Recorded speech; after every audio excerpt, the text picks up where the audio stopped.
bitter criticism. Today we are reading Cgtn again.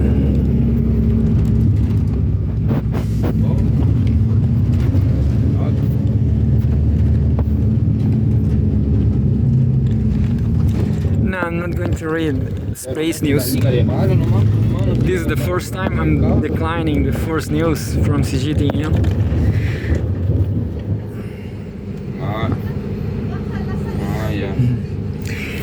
Second news is far more interesting.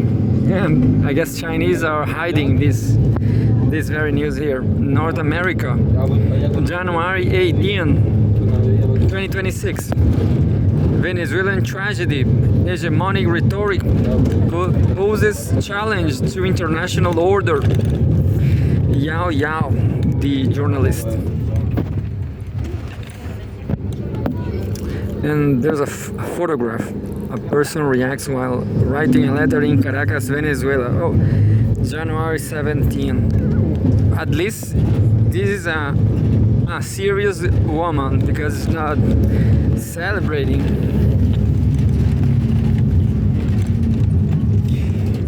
Tropical people from Venezuela, Brazil, my experience shows that they are always pretending, you know. Everybody's always pretending. Fake people. Pretending to be happy, you know. Terrible. Venezuela's acting president Delcy Rodriguez said on Saturday that the Venezuelan people remain firmly united in resisting any acts of aggression that threaten the nation's peace and stability. Meanwhile, citizens continue to take to the streets to protest, calling for the release of Venezuelan President Nicolás Maduro and his wife.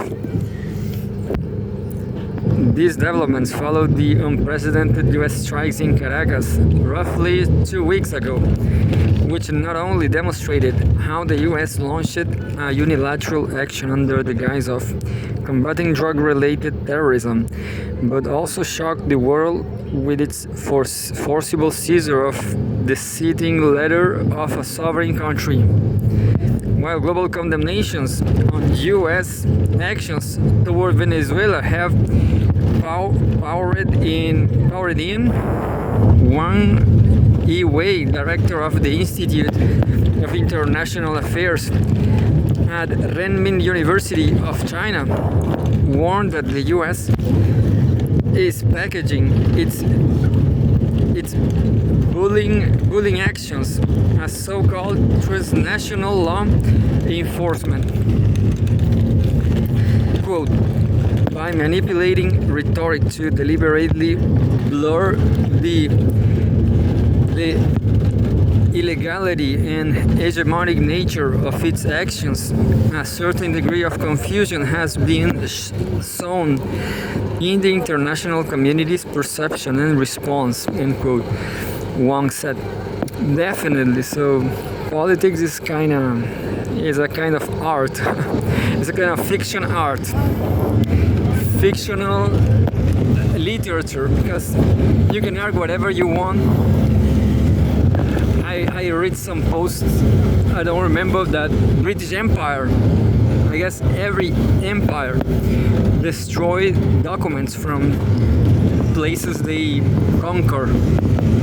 So, what doesn't matter, what the law doesn't matter. Anyway, reviving US military actions abroad since World War II. Wang argued that the US has developed a sophisticated and highly deceptive rhetorical system to conceal its hegemonic nature. Citing the US invasion of Iraq, launched under the false pretext of quote-unquote weapons of mass destruction, Wang emphasized that the US has long used fabricated justifications to legitimize aggression, framing military actions and righteous acts of quote-unquote maintaining regional security. Regarding the US strike in Caracas earlier this year, Wang said the US deliberately framed cross-border military strikes as quote-unquote law enforcement operations, end quote.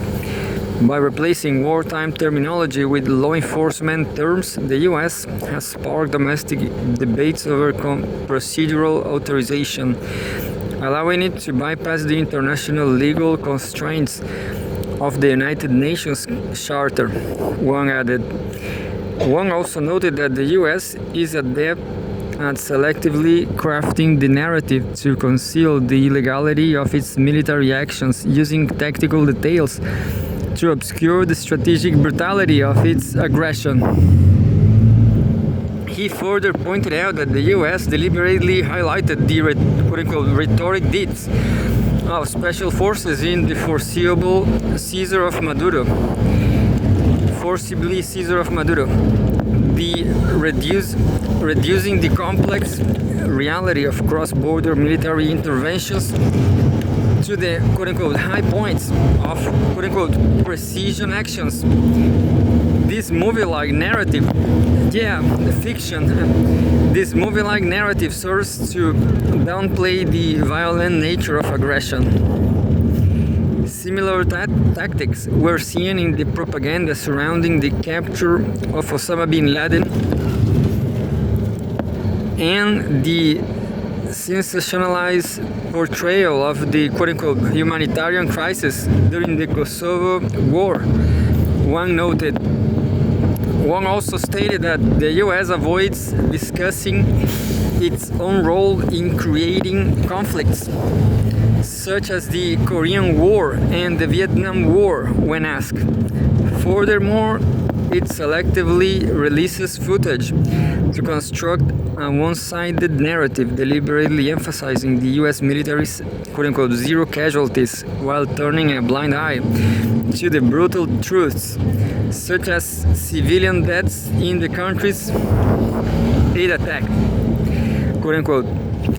These narratives deliberately create a blind spot in public perception of US military aggression and cover up the historical truth of its long-standing foreign interventions, end quote, Wang said. Despite the various disguises of US hegemonic rhetoric, Wang emphasized that these disguises cannot conceal the fact that the US violates international law and infringes on the sovereignty of other nations. Instead, they serve Washington's ambition of maintaining global hegemony and safeguarding vested interests. Additionally, Wang pointed out that the US manipulates rhetoric to rally public opinion and shift focus from domestic political polarization and social division, and Epstein files too. At least that's what social media says. But I'm pretty sure that Cgtn will never say that. Will never say this because it's a newsletter from an important country. Anyway, by constructing a false moral and legal justification and linking foreign quote-unquote military achievements to domestic political interests, the US strategically creates external enemies to deflect governance pressures. This enables a deep connection between political demands and hegemonic actions, Wang explained. Recognizing that such rhetorical manipulation severely undermines the foundations of international rule of law, weakens the UN-centered international system, damages strategic trust between nations, and exploits the language of quote-unquote universal values to dilute global moral consensus. One call on the international community to go beyond passive criticism. He urged the international community to build a proactive, strong, and sustainable collective response system to avoid falling into passive reactions and empty debates. Oh yeah, I will take this criticism on my criticism. What the hell can I do? I want to move to China, definitely, but Chile is a a shithole. Right here you have zero options to make money and buy a ticket and flee to Hainan. I want to move to Hainan, definitely. But right now I have 4 dogs. 4 dogs. 3 big dogs. So what can I do? And well, this country is absolutely sold. They voted fascist, a stupid fascist. What about that? But anyway, so I'm going just to read the headlines. Hong Kong's active role as a strategic value adder to national development. Minnesotan National Guard mobilized amid ongoing Minneapolis tensions. That's interesting about North America. And the last one from the top 5 from the highlights: technology. $134 billion question. Is OpenAI nothing without Elon Musk?